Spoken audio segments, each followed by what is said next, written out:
Avant d'aller plus loin dans cette vidéo, je tiens premièrement à vous remercier parce que aujourd'hui nous sommes sur la chaîne un petit peu plus de 1000... voilà, donc je tenais à vous remercier. Merci à tous, merci pour votre soutien, merci pour tout. Voilà, je suis un peu gêné parce que je ne sais pas trop voilà, comment faire. C'est tellement incroyable qu'en réalité, je n'ai pas les mots. Donc, merci infiniment. Et puis, c'est parti, on continue.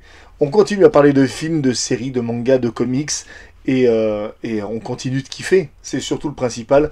Merci infiniment. Merci.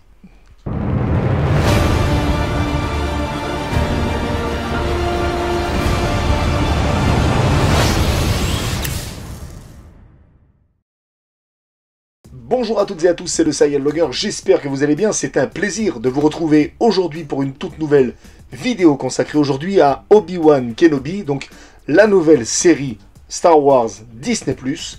Dans cette vidéo, on va pas venir vraiment parler du fond, mais plutôt de la forme. Qu'est-ce que j'ai pensé de ces deux premiers épisodes? Est-ce que ça vaut le coup? Est-ce qu'il faut les regarder? Est-ce qu'il faut avoir vu l'intégralité du programme Star Wars pour comprendre cette série? Les réponses, pas plus tard que maintenant, tout de suite. C'est parti. Donc la première chose qu'il faut savoir, et vraiment je pense qui est primordial pour pouvoir apprécier cette série, du moins comprendre un petit peu de quoi il en retourne, c'est évidemment avoir vu les épisodes 1, 2 et 3, donc la menace fantôme, l'attaque des clones et la revanche des Sith. Après, pour le reste, je pense que c'est pas une obligation, sachant que moi, je n'ai pas vu les programmes d'animation, du moins je les ai pas suivis assidûment, j'ai vu nombreux épisodes, mais j'ai pas tout vu et tout regardé. Faute de temps, faute d'investissement. Non, c'est ma faute. Là, sur ce coup-là, c'est ma faute. J'ai vu également les autres séries. D'ailleurs, la critique de Boba Fett est disponible sur ma chaîne. J'ai regardé également les saisons 1 et 2 de Mandalorian, que j'ai beaucoup aimé. Alors, j'ai bien aimé la saison 1. J'ai kiffé la saison 2 sur The Mandalorian. J'ai été vraiment déçu sur la série Boba Fett. Et Boba Fett, j'ai été déçu dès le premier épisode. Tandis que là, pour cette série Obi-Wan, dès les premières minutes, j'ai été complètement conquis. Déjà, Ewan McGregor, c'est quelqu'un que je trouve fait pour le rôle. C'est quelqu'un qui est incroyable. En plus de ça, il a un petit peu vieilli. Parce qu'il a refait ça il y a plus de 20 ans maintenant, quand il a commencé le rôle de Obi-Wan Kenobi. Donc je trouve que ça colle pas mal avec l'évolution du personnage. Donc les événements se déroulent 10 ans après la revanche des Sith. Et donc on voit l'évolution un petit peu, on voit les Jedi qui ont été complètement disséminés, mais ça vous le savez déjà. Et donc on va voir comment va évoluer cet Obi-Wan Kenobi entre les épisodes 3 et l'épisode 4. Donc on voit qu'il va veiller sur Luke Skywalker sur Tatooine un petit peu de loin. Et on va voir ce que cette série va nous raconter. Et déjà, sur ces deux premiers épisodes, on nous raconte pas mal de choses. On voit qu'il y a les Inquisiteurs qui sont là. Alors moi, les Inquisiteurs, j'en ai entendu parler brièvement, mais je les connais pas plus que ça. Donc d'après ce que j'ai compris, ce sont d'anciens Jedi et qui se sont ralliés à Dark Vador. Et donc bref, ils sont à la recherche de tous les Jedi pour terminer un petit peu le travail, pour essayer de venir les mettre à mort, etc., etc. Vous savez de quoi je parle. D'ailleurs, dites-moi dans les commentaires, vous, si vous pensez qu'il faut avoir vu d'autres programmes, si vous estimez qu'il y a d'autres programmes qu'il faut avoir vu, dites-moi dans les commentaires si vous avez un programme en particulier que vous estimez qu'il faut avoir vu, autre que la prélogie, au final. Globalement, la série Obi-Wan est, pour moi, une réussite. Déjà, visuellement, je trouve que c'est hyper beau, hyper stylé. Un petit peu dans la lignée de Mandalorian et de Boba Fett, visuellement c'est toujours extrêmement propre. Les effets spéciaux sont nettement mieux que sur les séries Marvel pour l'instant.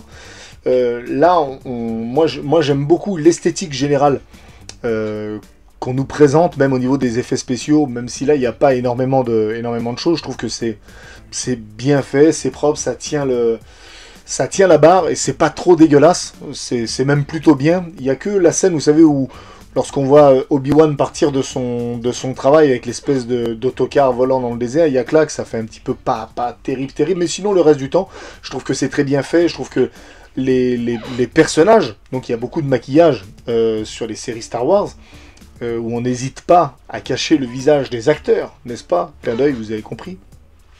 Mais le travail donc sur l'esthétique générale, il est bien foutu.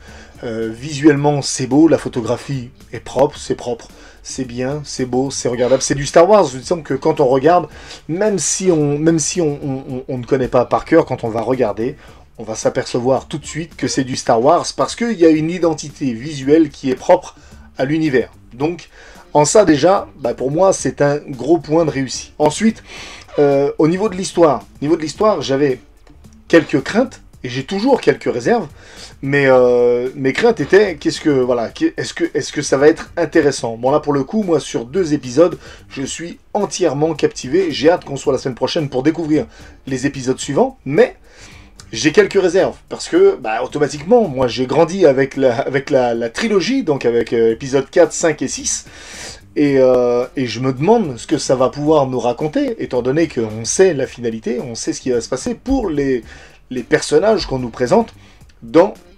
la série. Donc voilà, on sait ce qui va se passer pour Dark Vador, on sait ce qui va se passer pour Obi-Wan Kenobi, on sait ce qui va se passer pour Luke, pour Leia, bref. Donc, j'attends de voir, j'ai quelques réserves, comme je dis. Pour l'instant, c'est très très bien, l'histoire tient la route, et simplement, voilà, j'attends de voir qu'est-ce qu'ils vont en faire, et si au final, tout ça n'aura pas été qu'une série faite, voilà, juste pour faire plaisir aux fans, de nous montrer Ewan McGregor en Obi-Wan Kenobi, et puis juste pour faire plaisir. Voilà. Alors c'est vrai que pour le coup, ça aura fait plaisir, mais si ça n'apporte rien de plus au niveau de l'univers, et que ça n'apporte rien de plus au niveau des personnages, etc., bah, ça aura été, pour moi, quelque part, une petite déception. Voilà. Pas une défaite, mais une petite déception. Au niveau des acteurs, bah, pour l'instant, on n'a pas vu grand monde. On n'a pas vu grand monde, encore que. On a vu donc Obi-Wan, Ewan McGregor. On a vu de loin Luke Skywalker. On a vu la princesse Leia. On a vu son père, que j'ai été content de voir. La dernière fois que je l'ai vu, c'était en Neropadia, dans une des meilleures séries de la Terre, du monde entier, de l'univers, de toutes les galaxies. Il s'agit bien évidemment de Sons of Anarchy. J'étais content de voir donc qu'il a repris... Alors je me rappelle jamais de son prénom, c'est Jimmy.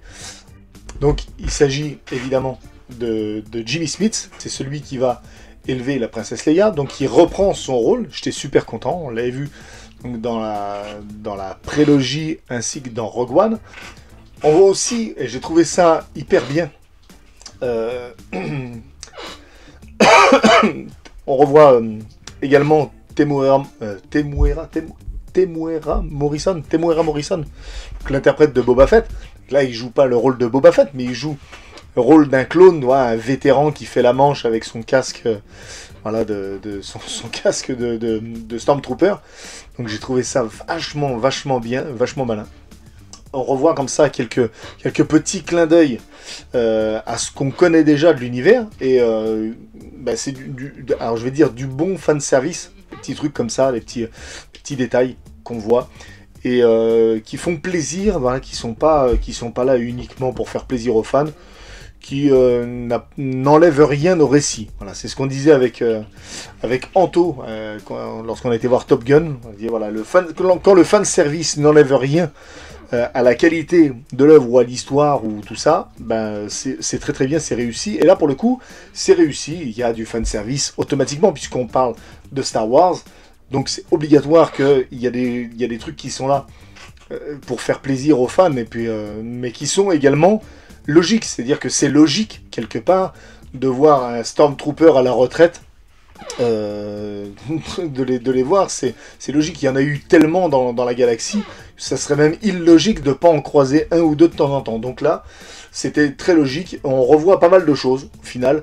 On revoit le rôle donc de l'oncle de Luke Skywalker, Owen, qui reprend également son rôle, et que j'ai trouvé vachement bien. En fait, en final, tous ces rôles qu'on voit, bah, je les ai trouvés très très bien, très intéressants, et en même temps très intrigants. Voilà, parce que pour le coup, on les revoit, ils sont là, ils reprennent leur rôle, et on a envie de les voir, évoluer. Bref, vous aurez compris.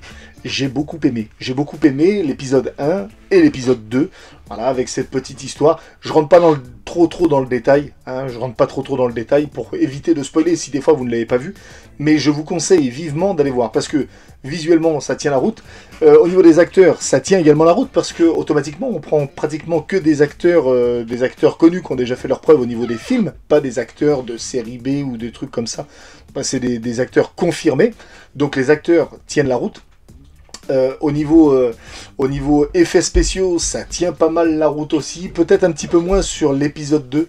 La poursuite avec c'est Reva, la troisième sœur, je crois que c'est comme ça. J'ai trouvé un petit peu dégueulasse sa poursuite en parcours, voilà, quand elle essaye de pourchasser Obi-Wan.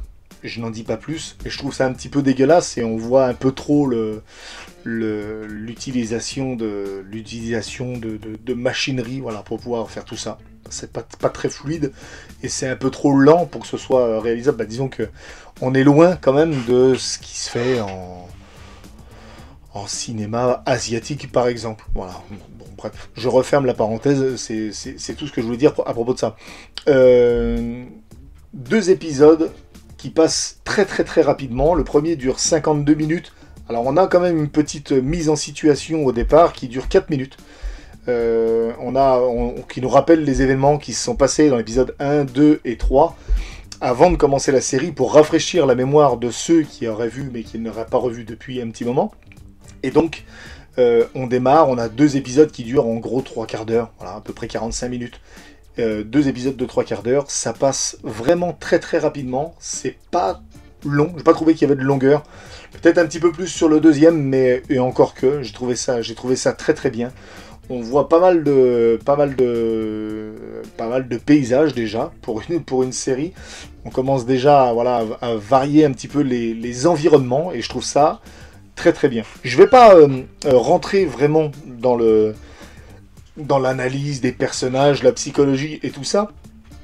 Le but de cette vidéo, c'est vraiment de donner un avis global. Donc, l'avis, c'est que c'est réussi. On a une musique qui est prenante, qui est captivante. On a une réalisation qui est propre, des effets spéciaux qui sont à la hauteur et des acteurs qui tiennent le coup. Donc, pour moi, ces 2 premiers épisodes sont validés. Mais après, voilà, à voir dans le temps. Est-ce qu'au final, ce ne sera pas qu'un coup d'épée dans l'eau? Je ne l'espère pas. Toujours est-il que moi, j'ai pris énormément de plaisir avec ces 2 premiers épisodes. Et je vous invite, si vous ne les avez pas vus, bien évidemment, à aller les regarder. Si vous avez vu les 2 premiers épisodes, alors dites-moi dans les commentaires ce que vous en avez pensé. Dites-moi un peu aussi quels sont les points forts, peut-être les points faibles. Dites-moi si vous avez des réserves également. Bref, voilà, je pense que c'est tout ce que j'avais envie de dire. Voilà, parce qu'il y a énormément de choses. Et on pourrait en parler pendant des heures, parce qu'il y a plein de sujets sur lesquels on peut revenir lorsqu'on parle de Star Wars, mais là, voilà, c'était simplement petit avis à chaud sur les 2 premiers épisodes, donc c'est tout, voilà. N'oubliez pas de liker, de commenter et de partager si ça vous a fait plaisir, si ça vous a plu. Et puis bah, moi, je vous dis à la prochaine, pour une prochaine vidéo. C'était le Cyel Vlogger. Ciao.